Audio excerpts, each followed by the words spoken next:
I appreciate the consistency because she's been there for me in times I really needed a friend.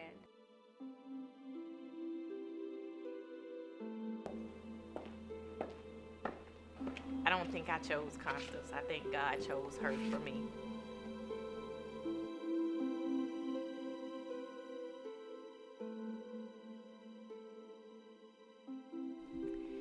I met Shantier at Georgia Southern University in 1989, and based on our personalities, I can assume that Shantier introduced herself to me first. However, when I think about it, I actually failed that class. It was freshman history, and so based on that fact, I may have approached Shantier because she was doing well in the class and I was not. I admire the fact that Shantier can separate actions from the person who committed those acts. And the reason I admire her is because she has a spirit of forgiveness and grace, and she acknowledges that we all make mistakes, and even though someone makes one mistake, that does not necessarily make them a bad person. There are friends I've had prior to Shantier, and of course there are friends I've known for a shorter period of time. But within the 30 years I've known Shantier, she has been more consistent than anyone else. And I appreciate the consistency because she's been there for me in times I really needed a friend. I met Constance in 1989 at Georgia Southern College at the time. We had freshman history together, and I am pretty certain that I approached Constance first, but I think she was happy because then we started studying together. Constance has the ability to step out on faith, and she has it of a mustard seed. I am not comfortable with like doing the unknown, and she has a great ability to not have any plan, not have a road map, but she hears a word from God and she takes and runs with it. I don't think I chose Constance. I think God chose her for me. The Lord knew what I needed in Constance as a friend, and everything that she brought forth from the day that we met up until today. It was everything that I needed in terms of spirituality, understanding of a better understanding of God, a personal relationship with God.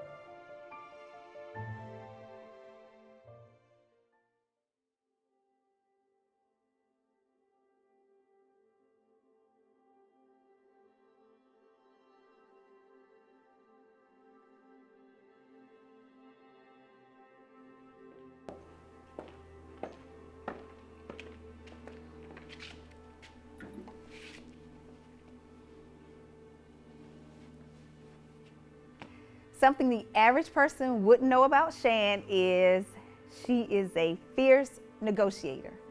No means nothing. When I say nothing, absolutely nothing. I don't care if it's a tangible item she wants, it's negotiable. If it's a service, it's negotiable. And she won't rest until she gets the desired price she wants. Right? Yeah. Something about Constance, she is not as bougie and stuck up as people think. Constance does not meet people well. I don't at all. She's getting better. I am. You get better. But yeah, Constance, I think she does this. I know this, that you do this because it's a defense mechanism. You don't allow people in very easily. And when you do, you try to keep them near and dear, but the information is limited. Yes. Very. Very true.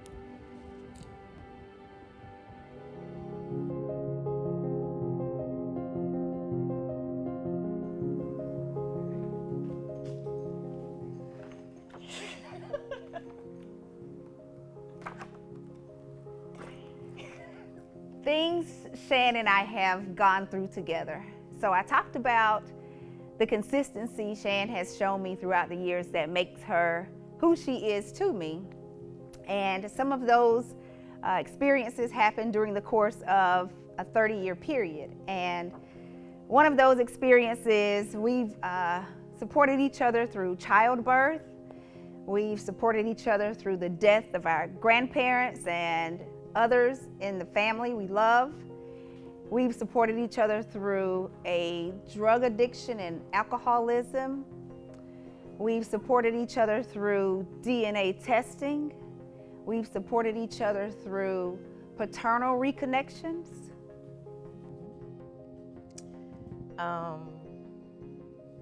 I got the hard list, of course.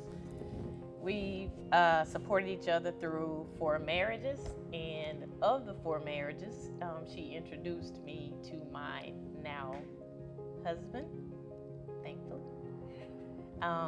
Along with that, we've gone through some difficult times with 4 miscarriages also. 2 divorces, of course, 8 real estate properties, a multiple career changes throughout our lifetime, and entrepreneurship efforts, and also relocating through 3 different states. Constance, you've moved from Georgia to Florida, then to Dallas, then Texas. Yeah, and then back to Florida now. So we've gone through a host of stuff. Yes. I'm just noticing something though.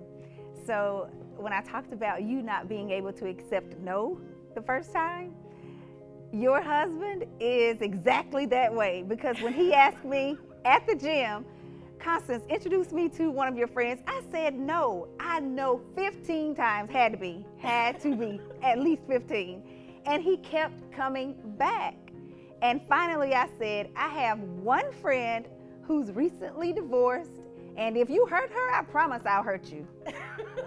And so I gave him Shantier's name, and they connected, and here we are, how many years later? 16, almost 17. And they are still together. He was relentless in the pursuit of you, even before he knew who you were, so. Are we gonna talk about our fallout? Yes. You start or I start? You can start. Okay.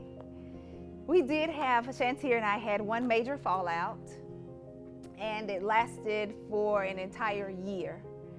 The reason we fell out was because, I think about with friendships, you have to make sure that you pair yourself with someone who is like-minded, and even if not like-minded, that you respect enough to respect their opinion. And sometimes friends, especially females, will allow another person in the fold and not necessarily think about if it's a good match for the friendship.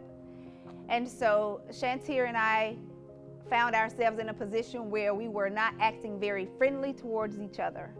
And we talked about each other, and those things got back to the other, and we fell completely out. As I mentioned, it lasted an entire year, and it was only broken by, do you remember how we broke it? I called you. Yes. I got wind that you and he were getting divorced, and that's when I called you. Didn't know if you would answer, but surprisingly, it was less than 20 minutes. I think you called me back. And I was thoroughly shocked how open and receptive you were to my call. I was broken. That was a time when I could no longer uphold the image of I'm strong, I'm tough. So I was broken and I needed you. Yeah. But I was too prideful to call you.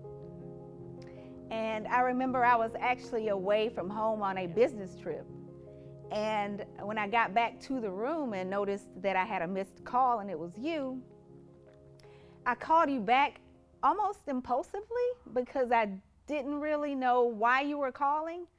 But we had known each other at that point for probably about 15 years or so.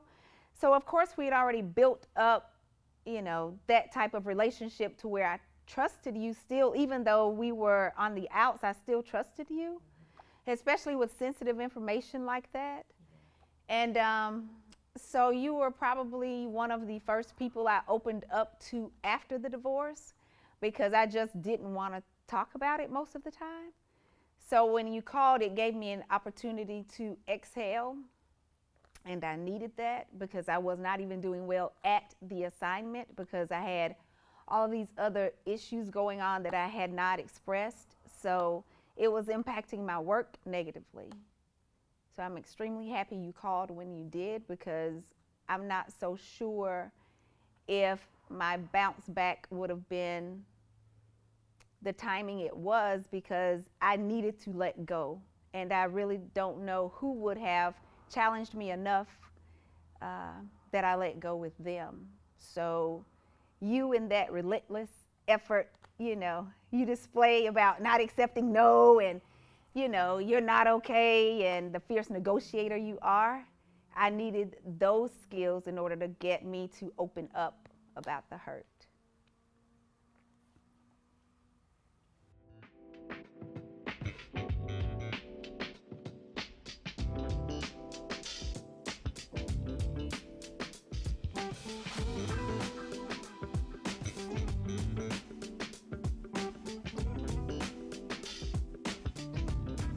I wish for Constance to continue to remain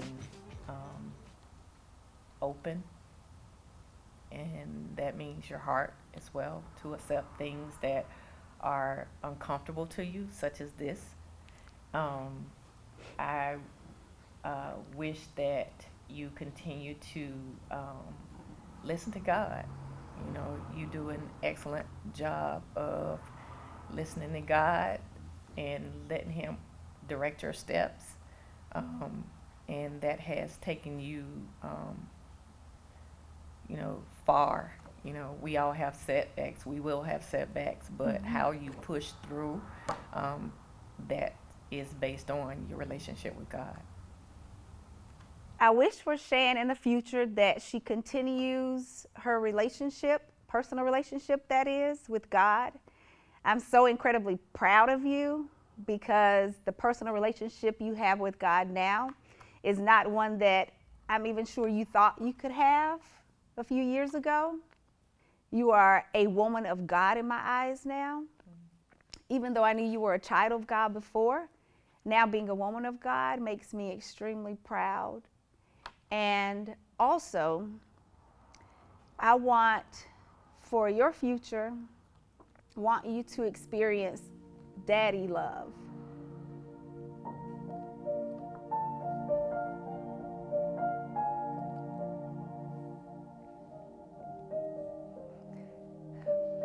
You know how much I love my daddy.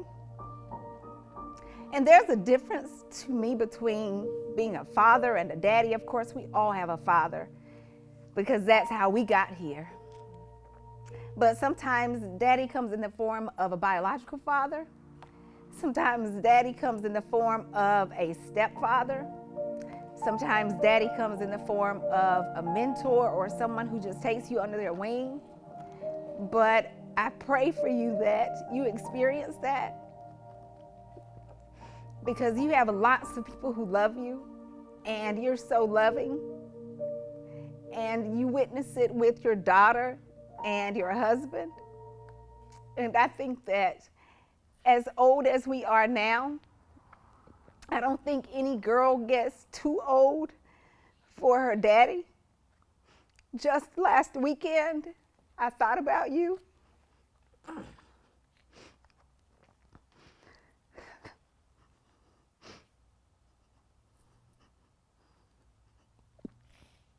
There have been times when I've been so upset that only my daddy could console me. I remember once when I was so broken and I was on the phone with my mom. I called her and she was talking to me and she started to cry. And I just remember I was wailing on the phone. And my parents know that's not something I do. And all I remember hearing is my daddy's voice. And he called my name.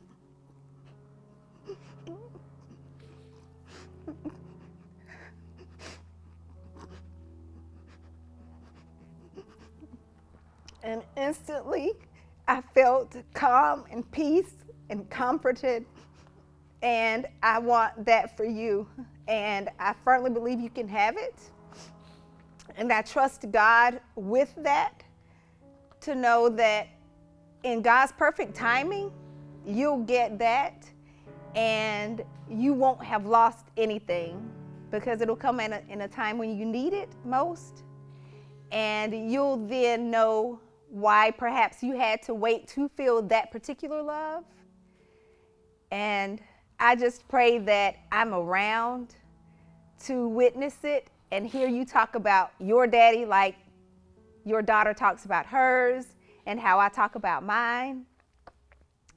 And that's my prayer for you.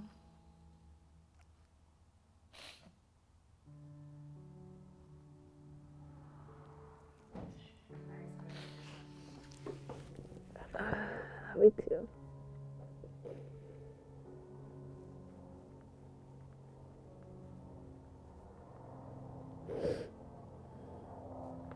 You shouldn't have hit me with that one.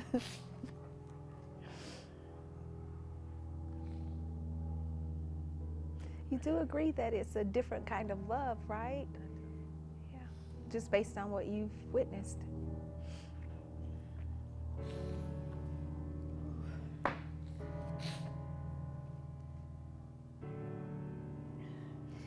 We talk about friendship, and sometimes I think it becomes a fad just based on today's culture and the framework from reality TV, sometimes showing others what friendship is like. And I hope that Shantir and I can shine light on real friendship, because a lot of times reality TV is not real.